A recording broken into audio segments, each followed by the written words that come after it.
Hello friends, આજે હું તમારી સાથે બાજરીના પુડલા અને તેની સાથે ખવાતી ચટણીની રેસીપી શેર કરવા માંગુ છું। સૌથી પહેલાં મિક્સિંગ બાઉલમાં દહીં લઈ લેવાનું છે, સાથે લાલ મરચું, હળદર, ધાણા પાવડર, મીઠું અને ગરમ મસાલો એડ કરી દેવાનો છે।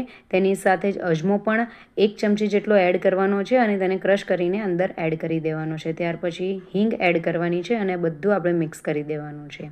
ત્યાર પછી આની અંદર આપણે 1.5 કપ જેટલો બાજરીનો લોટ લેવાનો છે। બાજરીના લોટના પણ પુડલા ઘણા સારા બને છે અને તેનો ટેસ્ટ વધારે સારો આવે તેના માટે અડધો કપ જેટલું બેસન એડ કર્યું છે અને તેનાથી બાઇન્ડિંગ પણ આવશે। 1 કપ જેટલું પાણી લીધું છે, તેને થોડું થોડું કરીને એડ કરવાનું છે અને મિક્સ કરતા જવાનું છે।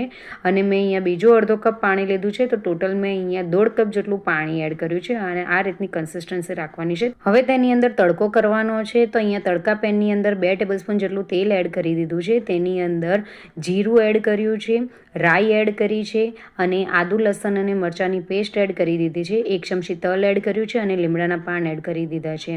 આ બધાને આપણે 1 મિનિટ માટે સાંતળી લેવાના છે અને આ આપણે જે વઘાર કર્યો છે એ વઘારને આપણે બેટરની અંદર એડ કરી દેવાનું છે। ત્યાર પછી તેની અંદર અડધો કપ જેટલા ચોપ કરેલા કાંદા લીધા છે, અડધો કપ જેટલા કોથમીરના પાન લઈ લીધા છે અને આ બધું આપણે હવે બરાબર મિક્સ કરી દેવાનું છે।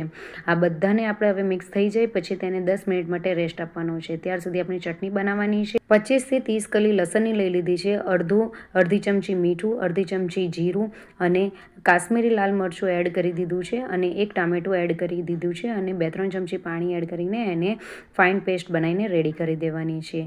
હવે એક પેણીની અંદર 2 ટેબલસ્પૂન જેટલું તેલ એડ કરી દીધું છે। તેની અંદર આપણે જે પેસ્ટ બનાવી હતી ચટણીની એ એડ કરી દેવાની છે અને તેને મિક્સ કરી દેવાનું છે અને લસણની બધી જ કચાશ દૂર કરી દેવાની છે અને તેને ત્યાર સુધી આપણે કૂક કરવાનું છે જ્યાર સુધી આપણે એની આજુબાજુથી તેલ છૂટું નહીં પડી જાય। તો અહીંયા તેલ છૂટું પડવા માંડ્યું છે, તો આપણી ચટણી હવે રેડી છે અને સાઈડ પર મૂકીએ। 10 મિનિટ પછી આપણે બેટર જોઈએ છે તો ઘણું ફૂલી ગયું છે અને ખૂબ જ સરસ એવું સેટ। હવે તેની અંદર 1/4 ટેબલસ્પૂન જેટલો સોડા એડ કર્યો છે અને તેની ઉપર વિનેગર એડ કરી છે। વિનેગર નહીં હોય તો લીંબુનો રસ પણ તમે એડ કરી શકો છો અને બધું આપણે બરાબર મિક્સ કરી દેવાનું છે। તો હવે અહીંયા પુડલા બનાવવાના છે, તો અહીંયા લોખંડની તવીની ઉપર 2 ચમચી તેલ એડ કરી દીધું છે અને થોડા તલ એડ કરી દીધા છે। ત્યાર પછી આપણે 2 કરછી જેટલું બેટર લઈને તેની ઉપર એડ કરી દેવાનું છે। તેને વધારે સ્પ્રેડ નથી કરવાનું, બસ ફક્ત હલકા હાથે તેને સ્પ્રેડ કરી દેવાનું છે અને તેને ઢાંકીને કૂક કરવાનું છે।